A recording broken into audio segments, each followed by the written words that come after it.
Alaska Senator Dan Sullivan. Good morning, Senator Sullivan. How go you this morning?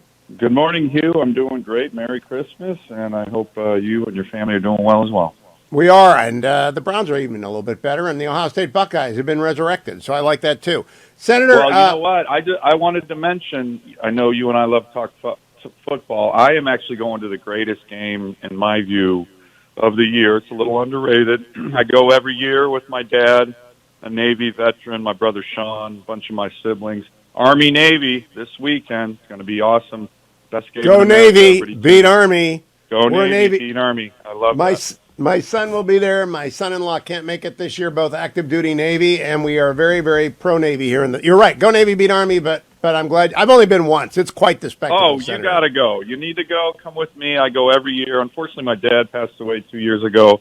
It's the greatest sporting event in America.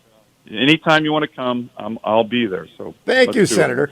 Now I want to cover three things with you: Georgia and Herschel, and the difference of 50-50 Senate makes to 51-49. Number two, the deal that President Biden is supposed to be doing in Alaska, and then I want to talk about the Chi-Coms and what I'm afraid is going to be another Tiananmen Square. Let's start with Georgia. People are voting as we speak. They're standing in line. It's raining a little bit. How important is it that Herschel win? So important. And, like a lot of my fellow Republican senators, I campaigned all over the country to help candidates this fall. It was disappointing. We know that we didn't take the majority, but as you just mentioned, being 50-50 is way more important for us, for America, than being 51-49. And it's all about power in the Senate. And it sounds technical, but let me just give you one example. If we're 50-50, then every committee in the U.S. Senate is split evenly. That gives us way more power if we don't have a split in the committees. And so that's just one of many examples where we can do a lot more to prevent Biden's radical nominees becoming confirmed by the Senate, radical legislation. It makes it much harder for them to implement their radical anti-American agenda if we're 50-50. Okay, that's a reason enough, Georgia, to get out there and vote and stand in line even if it's raining. Second and we know people in Georgia, they've had a lot of elections over the last couple of years. We know it. We appreciate all that you've done, but please get out there and vote for Herschel. One more time. Get it one more time. Then you can rest for 2 years and you will not be bombarded. In fact, 2 years from now, I don't think anyone's up. Okay, Senator Sullivan, let's talk now about Alaska and oil drilling. President Biden and his team keep going out and saying there are thousands and thousands of unused permits. Is he actually obstructing oil and gas development in Alaska? 110%, Hugh. That's 110%. Look, there are a lot of Biden policy disasters, but his energy policy is the biggest disaster of them all from day one. And I've seen this not just in America, but expressly in Alaska. They have focused on shutting down or delaying production of American energy, shutting down or killing American energy infrastructure, going to American banks and financial institutions, and believe it or not, pressuring them not to invest in the American energy sector. And then you see what they do. They go bend the knee. Literally, the president of the United States bent the knee in Saudi Arabia, embarrassing as hell for our country, and bend the knee to dictators to produce more oil. I mean, it is unbelievable. You saw what they just did with Venezuela. But in Alaska, we got ANWR passed, right? Into law. 2 lease sales mandated by the Congress. Day one, the president suspended those. You can't suspend those, right? That's in the law. The president's job is to faithfully execute the laws of our nation, not to block them.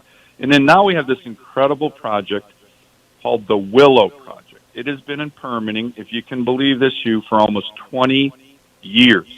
It's in the National Petroleum Reserve of Alaska.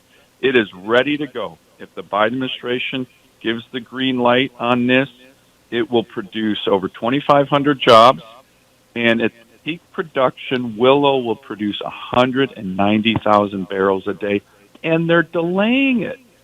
They're green-lighting Venezuela, and they're delaying the Willow Project. Every one of your listeners should call these guys saying, let the Willow Project and American energy, American workers, and by the way, the Willow Project is the most environmentally responsible, sensitive, major oil and gas project on the planet Earth. Lowest greenhouse gas emissions of any major project in the world. Meanwhile, Venezuela, 18 times more polluting than the average American energy project. This is the definition of policy insanity.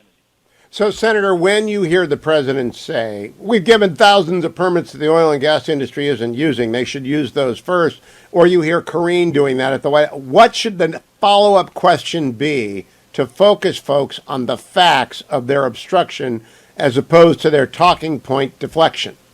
Let me give you three. First, Mr. President, approve the Willow project, almost 200,000 barrels a day.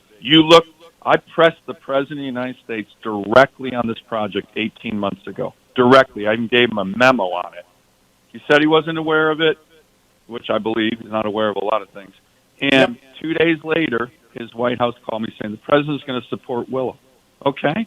End of story. When I worked for George W. Bush, if the President of the United States told 2 U.S. senators and a congressman he was going to do something, that was it.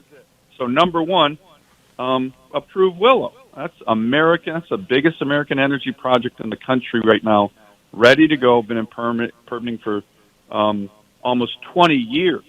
Secondly, this president has put out the lowest amount of leases since any president since World War II. That is a fact. And the third one they should be pressed on.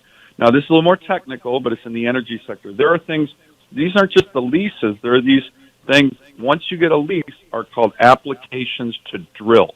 Okay, that's actually the real thing that needs to be approved. There are 8,000 applications to drill, including in Alaska, that this administration is sitting on. That's how you get production going.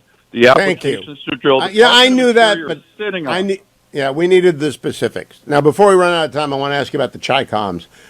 You signed a letter, I believe you authored it, and you got 41 co-signers, to the Chinese ambassador warning them against a Tiananmen Square repeat. Did you get an answer, Senator?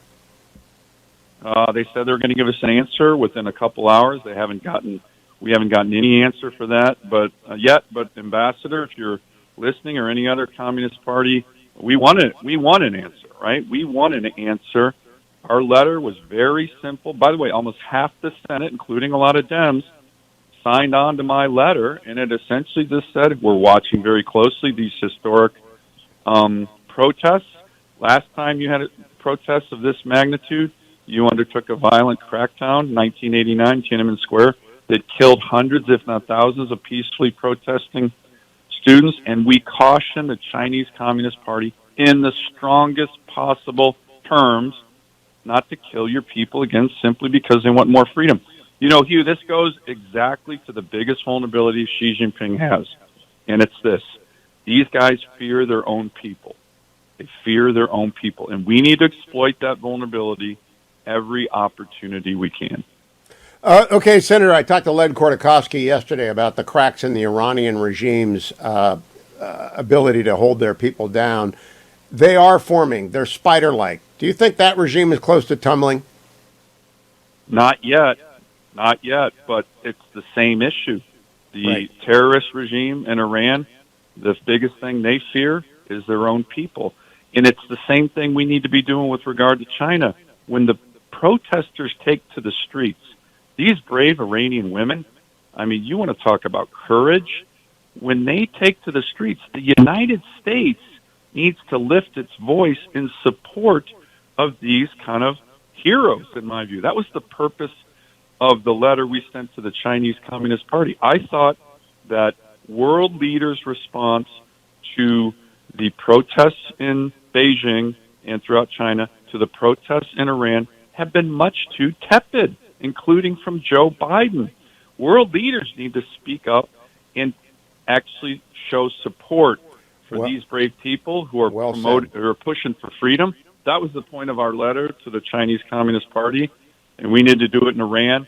So to answer your question, I don't think it's cracking yet, but you never know, and we need to support them. Last question, Senator, completely political. Any chance you run for president in 2024? No. Okay. Yeah, you see, sometimes people like you and Cotton say no, and other people like Senator Scott say, I'm running for Senate in Florida, which isn't a no. You're a no. Am I clear on that? No, You're but a no? what we need to do is we need to make sure that we have a Republican president, because every one of these policies we just talked about, Hugh, a Republican president would promote. Joe Biden's undermining him.